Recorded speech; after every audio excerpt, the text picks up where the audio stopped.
नमस्कार, स्वागत है आपका जनगणमन 24/7 पर, जो कि मेरा यूट्यूब चैनल है। आप उसे लाइक करें, सब्सक्राइब करें और महाराष्ट्र के मोहने गांव और आसपास के लगभग 10 अन्य गांवों के जो निवासी हैं, वहां उन्होंने अडानी ग्रुप की अंबुजा सीमेंट द्वारा प्रस्तावित सीमेंट ग्राइंडिंग प्लांट का विरोध शुरू कर दिया है। ये विरोध महाराष्ट्र प्रदूषण नियंत्रण बोर्ड द्वारा 16 सितंबर को निर्धारित सार्वजनिक सुनवाई से पहले हो रहा है।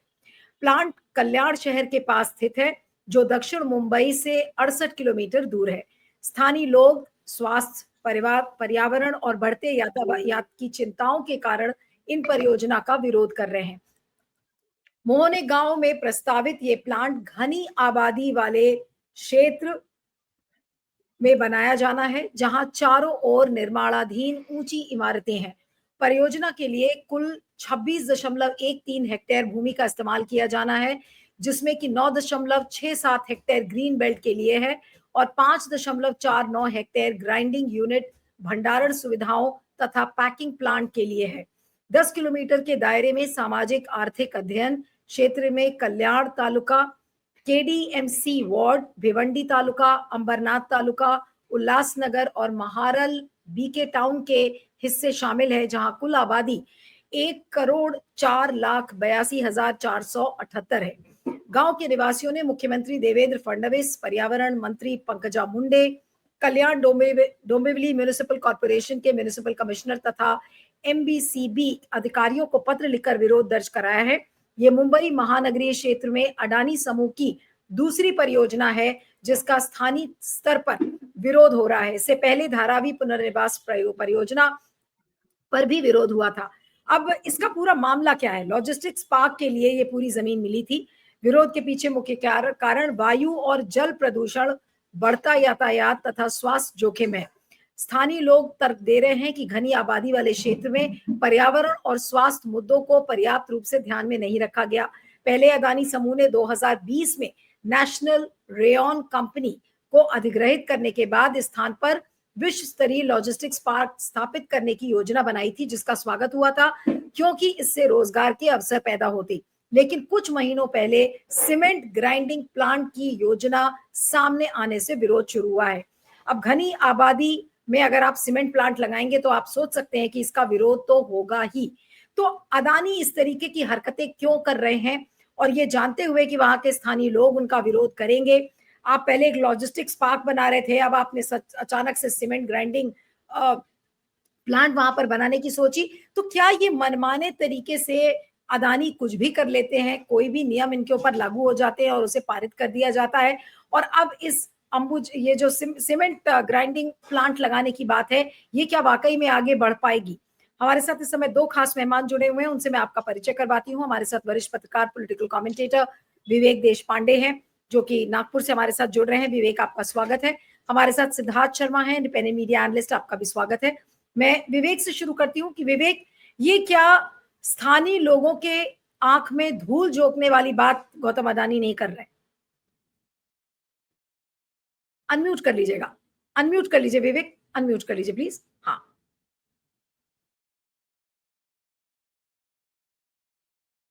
आवाज नहीं आ रही है। हाँ, हाँ।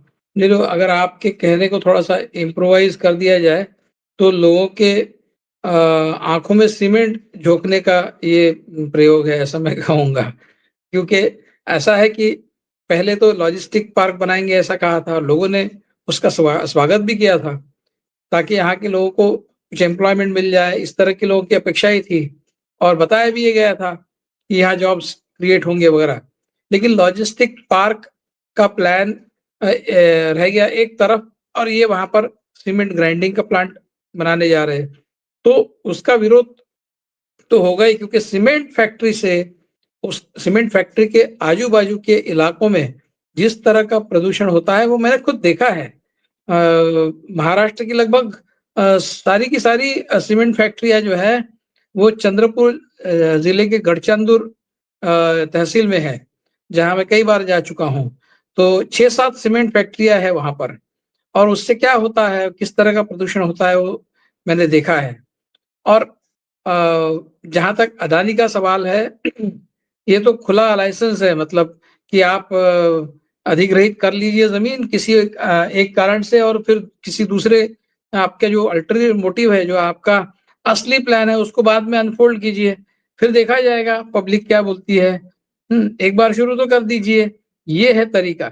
आपको याद होगा कि असम में असम के हाई कोर्ट के जज ने, वहाँ इन्होंने कोई एक सीमेंट फैक्ट्री लगवाने के लिए जो बहुत ज़्यादा एक ज़मीन ज़्यादा बड़ा ज़मीन का टुकड़ा इनको दिया गया था, उसके ऊपर जज ने पूछा था, हाई कोर्ट ने, कि भई इतनी बड़ी ज़मीन आप एक सीमेंट फैक्ट्री को क्यों दे रहे हैं? तो उसको लेके काफ़ी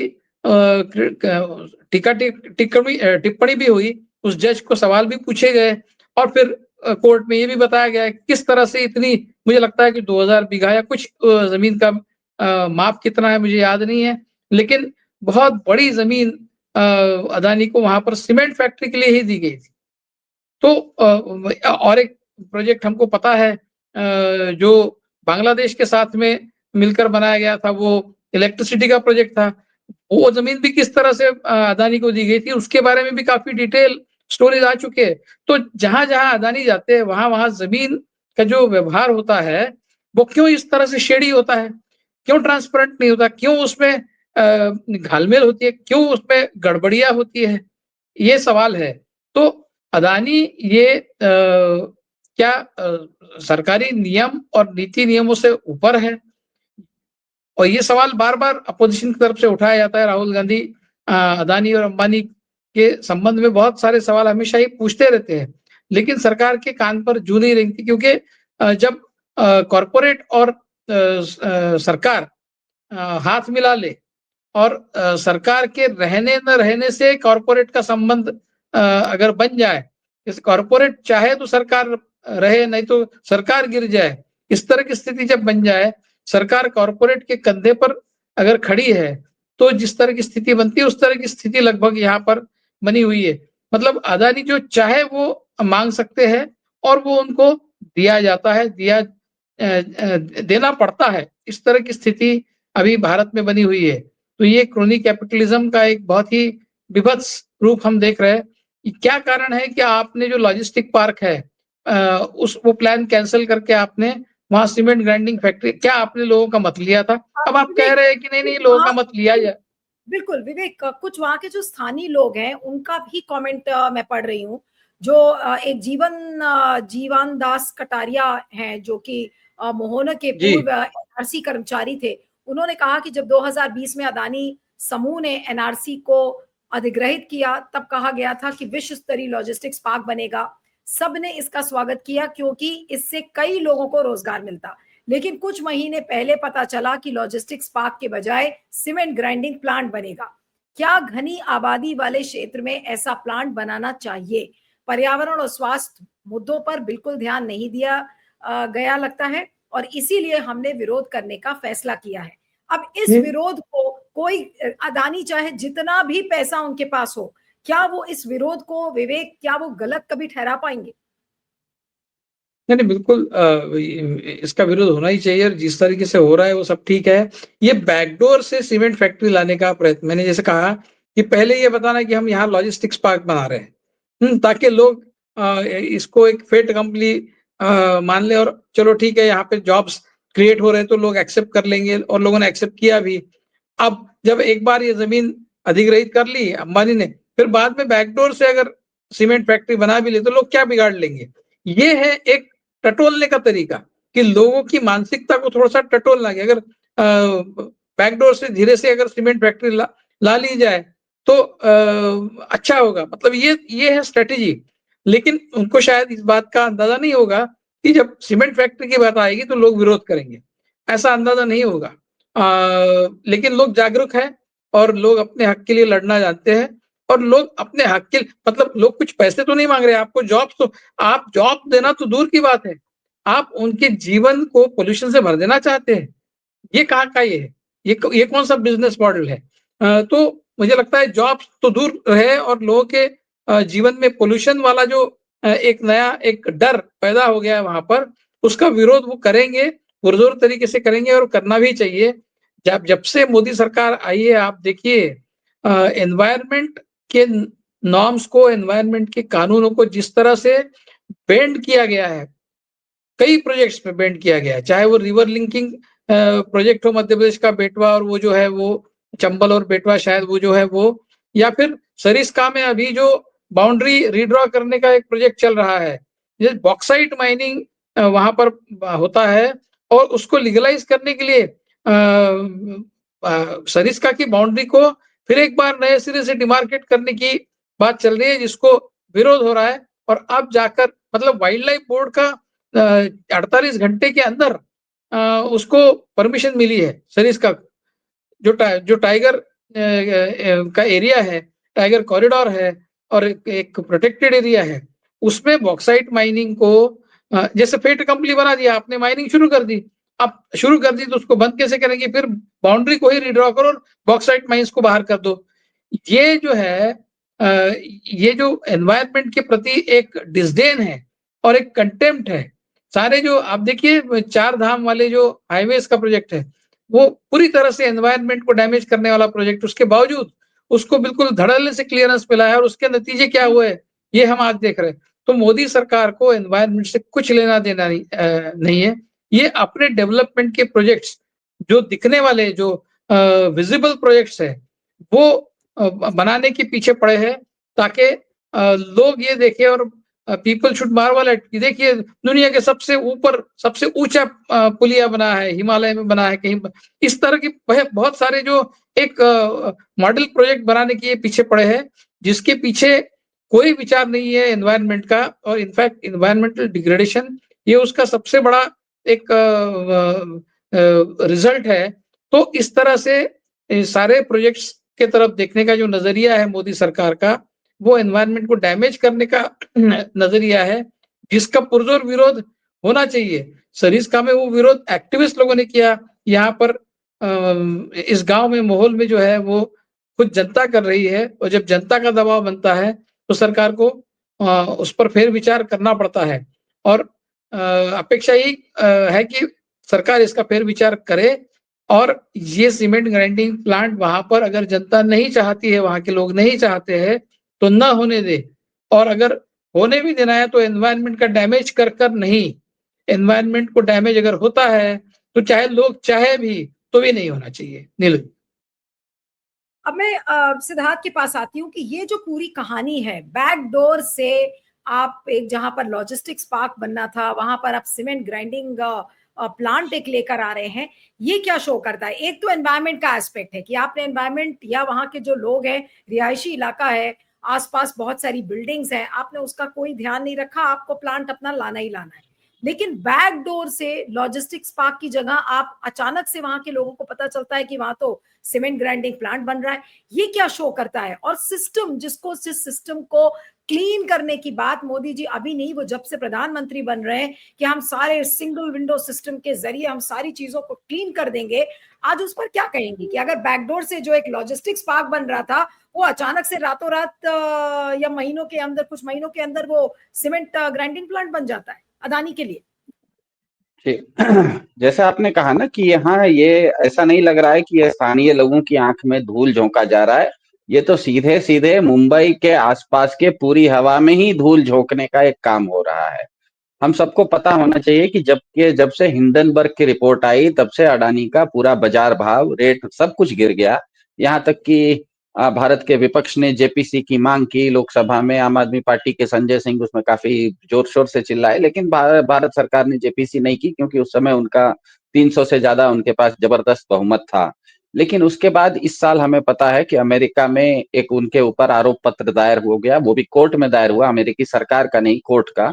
उसके बाद हो ये गया है कि अदानी अब दुनिया भर में कहीं पर भी व्यापार करने लायक नहीं रहे। जिसे कहते हैं ना कि मार्केट में नाम खराब हो जाना, तो ग्लोबल मार्केट में अदानी का नाम खराब हो गया है।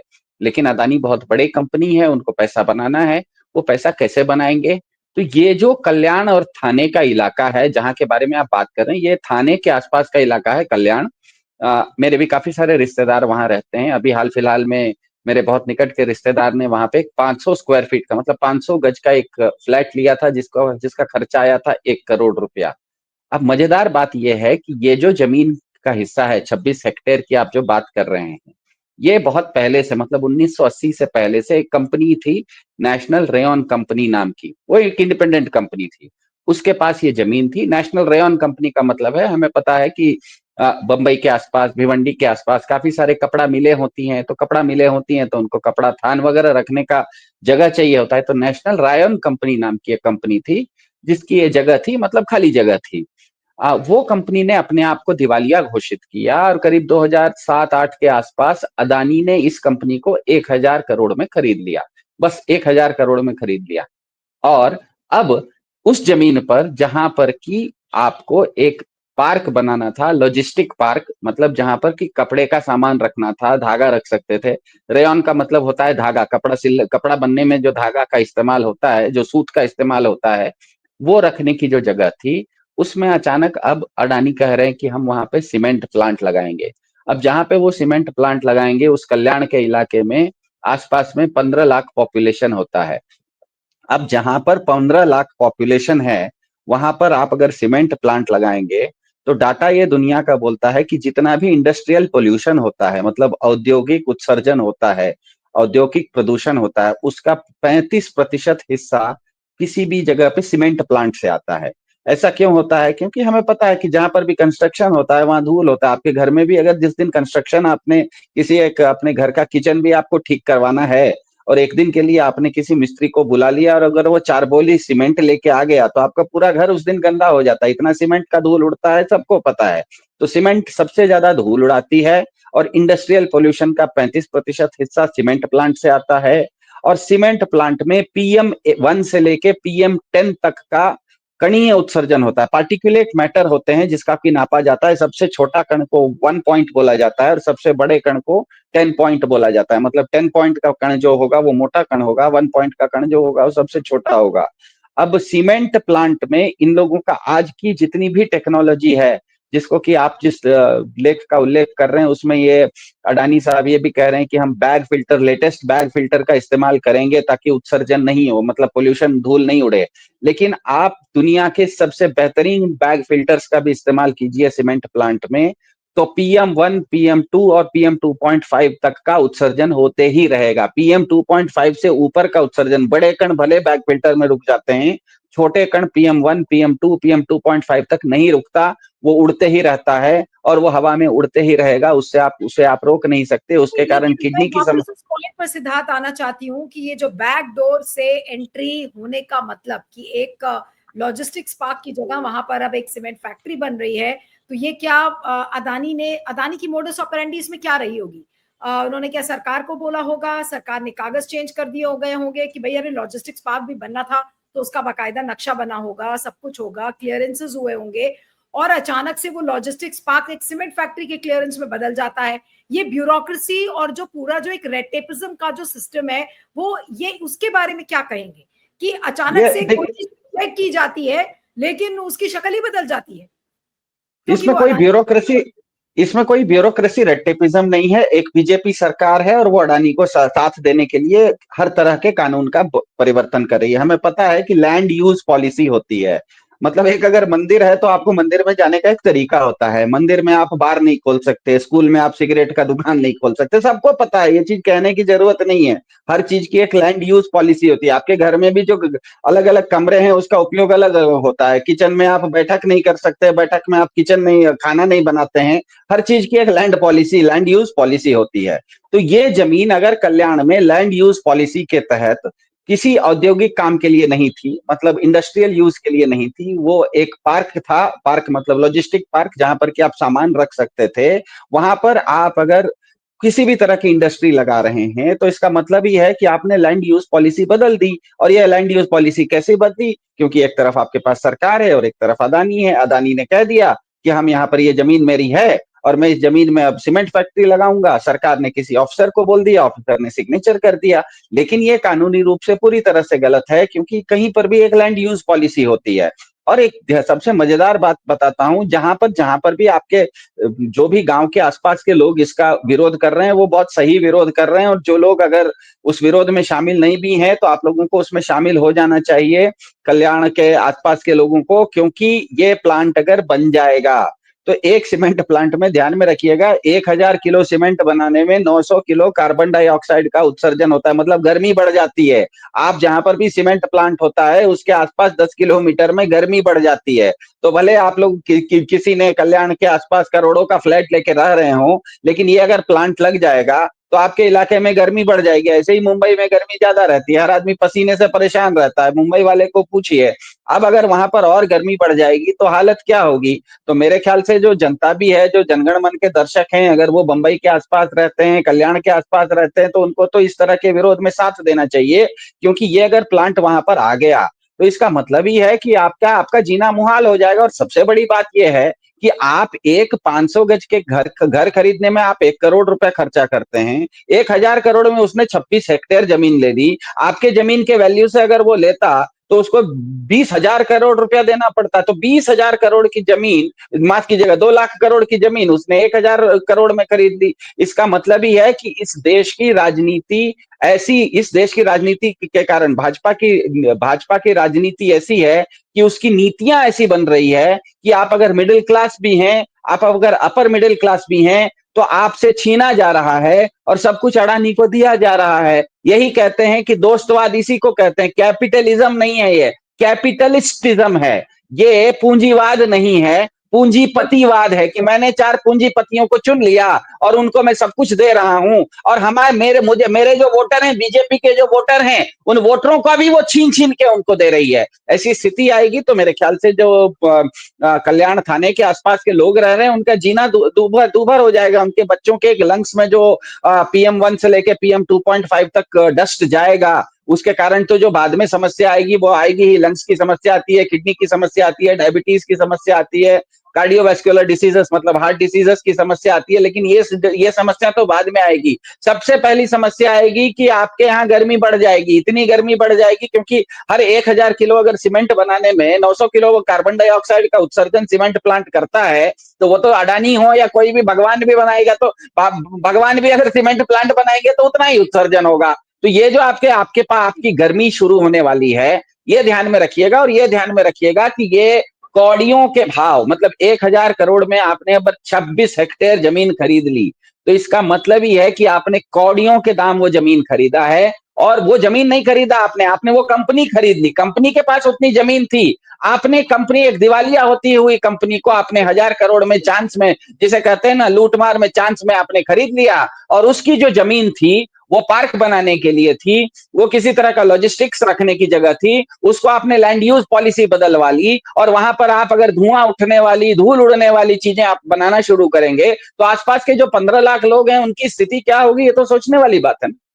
बिल्कुल। अब अंत में विवेक से कहूंगी कि अदानी की इस हरकत पर क्या कहेंगे अंत में, कि एक लॉजिस्टिक्स पार्क जहां बनना है वहां पर एक सीमेंट फैक्ट्री बनती है, लोगों के स्वास्थ्य से कोई लेना देना नहीं है, एनवायरमेंटल रूल्स का फ्लाउटेशन हो भी रहा है, उसको फ्लाउट भी किया जा रहा है, उनसे उसको कोई मतलब नहीं है, लेकिन अब लॉजिस्टिक्स पार्क की जगह वो अब सीमेंट फैक्ट्री खड़ी कर रहे हैं और कोई भी उनका कुछ बिगाड़ नहीं सकता। अंत में क्या कहेंगे विवेक? मीनू, इसको अंग्रेजी में ओलिगोपोली कहते हैं। ओलिगोपोली यानी कुछ गिने चुने कंपनियां होती है जो सारे रिसोर्स को कंट्रोल करती है। तो ये ओलिगोपोली तरीके से पूरा जो काम चल रहा है, और उसमें अडानी सबसे बड़ा प्लेयर है आज भारत में। और मुझे एक नहीं समझ में आता कि अगर कोई कंपनी मान लीजिए कि बैंकरप्ट हो जाए, तो उसको जो जमीन सरकार की तरफ से दी गई थी, तो जमीन तो सरकार ले सकती है। अगर बैंकरप्ट हो गई है तो उसका मान लीजिए बैंक का कोई लोन है, वो तो आपने माफ कर दिया, चलो ठीक है, तो जमीन जमीन तो सरकार ले सकती है। उस कंपनी को जब दिवालिया कंपनी को जब अदानी खरीदते हैं, कोई और खरीदता है, तो वो जमीन जो है, उस जमीन के दाम का क्या है? तो वो जो जमीन उनको लगभग फ्री में मिल जाती है, क्योंकि वो कंपनी दिवालिया हो गई है। मुझे लगता है कहीं ना कहीं प्रावधान ये होना चाहिए कि भाई आपकी कंपनी अगर दिवालिया हो जाए तो आपके एसेट्स जो जमीन के ऊपर खड़े हैं उनको नीलाम कर दिया जाएगा और आपके बैंक के लोन माफ कर देंगे, लेकिन जमीन जो है वो फिर एक बार सरकार अपने कब्जे में ले लेगी और फिर जो एग्जिस्टिंग प्रिवेलिंग रेट है उस जमीन का, उस रेट के साथ में कोई भी जो खरीदार है नया जो खरीदना चाहता है उसको दिया जाए। ये तो लगभग फुकट में सौदा हो गया। तो इस तरीके से जो काम होता है सारा चोरी छिपे बहुत ही लूपहोल्स का इस्तेमाल करके जिस तरह से काम होता है, ये ओलिगोपोली वाले सिस्टम का एक बहुत ही अभिन्न अंग है। मतलब वो उसका सिम्पटम है कि जिस देश में ओलिगोपोली चलती है उसमें इस तरह के व्यवहार होते हैं। जो असम में हुआ, जो सारे इस तरह के एक्विजिशन में जो धारावी में हुआ, वो सारा ओलिगोपोली कल्चर को ही इंगित करता है। और जब तक ये सरकार है, जब तक मोदी जी है, तब तक तो ये चलता ही रहेगा। अब ये जो विरोध गांव वाले कर रहे हैं, ये विरोध किस हद तक जाता है? क्या वो उनके पीछे कौन खड़ा रहता है? मतलब सिर्फ गांव वालों के विरोध करने से नहीं होगा, उनके पीछे एनवायरमेंटलिस्ट की ताकत होनी चाहिए, उनके पीछे अपोजिशन खड़े होने चाहिए। हमें ये नहीं भूलना चाहिए कि बाकी देशों में, केन्या वगैरह में जहां पर अदानी प्लांट लगाने वाले थे, वहां पर इतना जोरदार प्रोटेस्ट हुआ कि अल्टीमेटली अदानी को वहां से विड्रॉ करना पड़ा, वहां की जो एनवायरमेंट वगैरह थे। मैं आपको एक बात बताता हूँ। देखिए, ऐसा है कि महाराष्ट्र में, आपको पता नहीं बाकी स्टेट्स में क्या स्थिति है, महाराष्ट्र में हर शहर में, हर गांव में सारे रोड्स को सीमेंट कंक्रीट के रोड में कन्वर्ट करने का प्रोजेक्ट चल रहा है। सारे शहरों में, नागपुर में हो चाहे बंबई में हो, सारे शहरों में, आप छोटे से छोटे शहर में चले जाइए महाराष्ट्र के, आपको हर जगह सारा का सारा शहर सीमेंट रोड में सारे रास्ते तब्दील कर दिए जा रहे हैं। तो ये जो सीमेंट की जो डिमांड बढ़ी है महाराष्ट्र में, तो उसकी वजह से मुझे लगता है कि ये जो लॉजिस्टिक पार्क का आइडिया पहले था, वो शायद हो सकता है कि वो एक्चुअली ओरिजिनली लॉजिस्टिक पार्क ही बनाना चाहते हो, ये भी हो सकता है। लेकिन बंबई में भी सारे रास्ते जो है अंदर के, उनको सीमेंट कंक्रीट रोड में कन्वर्ट करने का प्रोजेक्ट चल रहा है। तो जो सीमेंट की जो डिमांड बढ़ी है, उसके चलते मुझे लगता है कि ये बाद में ये सोचा गया हो, अरे भाई ये लॉजिस्टिक पार्क में तो कुछ मजा नहीं है, इसमें कमाई नहीं है। सीमेंट फैक्ट्री लगाने से दूसरा भी तो हो सकता है। आप जो कह रहे हैं कि भाई लॉजिस्टिक्स पार्क बनाने के लिए सोचा गया होगा, लेकिन सरकार ने और अदानी जी ने मिलकर ये भी तो सोचा होगा ना कि चलो भाई ठीक है, अगर हमें अदानी को फायदा पहुंचाना है तो क्यों ना पूरी महाराष्ट्र की सड़कों पर सीमेंट डलवा दो, सीमेंट की सड़कें कर देते हैं, तब अदानी मालामाल हो जाएंगे। नहीं, सीमेंट की सड़कें बनाने का प्रोजेक्ट तो पिछले 7-8 साल से चल रहा है, लगभग 10 साल से चल रहा है। और वो हर गली, अब मेरे गली में, मैं जहाँ रहता हूँ वहां पर भी सीमेंट रोड बनने वाला है। हर गली, मतलब सिर्फ रास्ते नहीं, हर गली हर कूचे में सीमेंट रोड बनाया जा रहा है। ये कहीं भारत में और कहीं हो रहा है क्या मुझे पता नहीं, लेकिन महाराष्ट्र में हो रहा है। आप आइए एक बार कभी देखिए। तो सीमेंट की डिमांड इतनी बड़ी है कि मुझे लगता है कि हो सकता है लॉजिस्टिक पार्क की सीरियसली पहले वो बनाना चाहते हो, और बाद में उनको समझ में आया कि नहीं नहीं, ये तो सीमेंट की डिमांड बहुत बड़ी है और इसमें ज्यादा पैसा है, तो लॉजिस्टिक पार्क गया भाड़ में और यही शुरू कर दो। और देखेंगे लोग जब विरोध करेंगे तो किसी भी तरह से उसको कुचल दिया जाएगा या फिर जहां तक हो सके मैनेज कर लिया जाए। इस दृष्टि से शायद उन्होंने अभी प्लान को अपना चेंज करके सीमेंट ग्राइंडिंग प्लांट बनाने का सोचा होगा। तो इसका सीधा सीधा संबंध जो है वो सीमेंट की बढ़ती हुई डिमांड के साथ भी है, जो महाराष्ट्र में चल रहे सीमेंट प्रोजेक्ट के वजह से ये सारी डिमांड बढ़ी है। नीलो जी, बिल्कुल। चलिए, तो अब इससे दुर्भाग्यपूर्ण चीज और क्या होगी कि भाई आप ना कागज पे किसी को पता चलता है, वहां के स्थानीय लोगों को पता ही नहीं है, और एक लॉजिस्टिक्स पार्क एक सीमेंट फैक्ट्री में तब्दील कर दिया जाता है। क्यों? क्योंकि वो अदानी जी वो सीमेंट बना रहे हैं, अदानी जी सारी रोड्स को सीमेंट से चमकाने का काम कर रहे हैं। अब आप इस पर आप क्या फीडबैक देंगे, इस वीडियो पे जरूर कमेंट करिएगा। आप दोनों का बहुत बहुत शुक्रिया। Vivek thank you, Siddharth thank you so much for joining.